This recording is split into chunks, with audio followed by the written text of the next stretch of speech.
இலவசம்ன்ற பேர்ல மறுபடியும் ஒரு திராவிடம் தலை தூக்கி இருக்கு. இன்னும் நம்மள இலவசத்தை கொடுத்து கொடுத்து கொடுத்து கடைசி வரைக்கும் இந்த திராவிட கட்சிகள் எல்லாமே நம்மள அடிமையா தான் வச்சிருக்கும் பொழுது. ஏதோ விஜய் வந்தா ஒரு மாற்றம் வரும் அப்படின்ட்டு நானும் ஒரு எதிர்பார்ப்புல இருந்தேன். நம்ம சீமான் அண்ணன் சொல்லும் போது எனக்கு அது புரியல. ஏன் இவரு விஜய எதிர்க்கிறாரு அப்படின்னு நினைச்சேன். இப்ப ஏற்கனவே நம்மள அடிமையாக்கி வச்சிருக்கிற இந்த அதிமுக டிஎம்கே இந்த 60 காலம் 70 வருஷம் நம்மள இப்படியே வச்சிருக்கிறாங்க இந்த இலவசத்தை கொடுத்து. இப்ப மீண்டும் விஜய் அதே தவற செஞ்சா அப்ப மாற்றத்துக்கு என்ன ஒரு இது இருக்குது? ஒரு மாற்றமும் கிடையாது. நம்ம மாற்றத்தை தானே எதிர்பார்க்கிறோம்.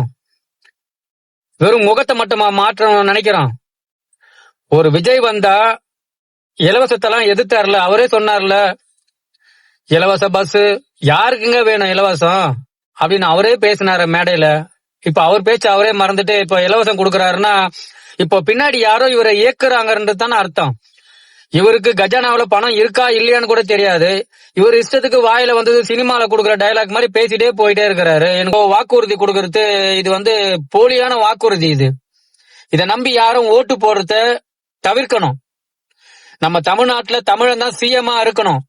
நீங்க உங்க பசங்களுக்கு என்ன கொடுத்துட்டு போக போறீங்க? நம்ம வாழ்க்கை முடிஞ்சு போச்சு. சீக்கிரத்துல நம்ம எல்லாருமே இன்னும் ஒரு 20 வருஷம் 30 வருஷத்துல செத்து போயிடுவோம். இதுக்கு மேல இந்த தமிழ்நாடு தமிழர்கள் நல்லபடியா அமைதியா தமிழ்நாட்டுல வாழணும்னா ஒரு தமிழ்நாட்டுல ஆண்டா மட்டும்தான் முடியும். இந்த திராவிடர்கள் கட்சி வந்தா தமிழா நிம்மதியா இருக்க முடியாது. யார் வேணாலும் அவன் தமிழ்நாட்டுக்குள்ள வாழ்ந்துட்டு போயினே இருக்கலாம். நம்ம தமிழர்கள் நாளைக்கு அடிமையாகத்தான் மாறுவாங்க. ஒரு தமிழனுக்கு ஓட்ட போடுங்க. இந்த போலியான கவர்ச்சிகரமான வாக்குறுதிகளை நம்பி உங்க ஓட்டை வீணடிக்காதீங்க. சிந்திச்சு செயல்படுங்க.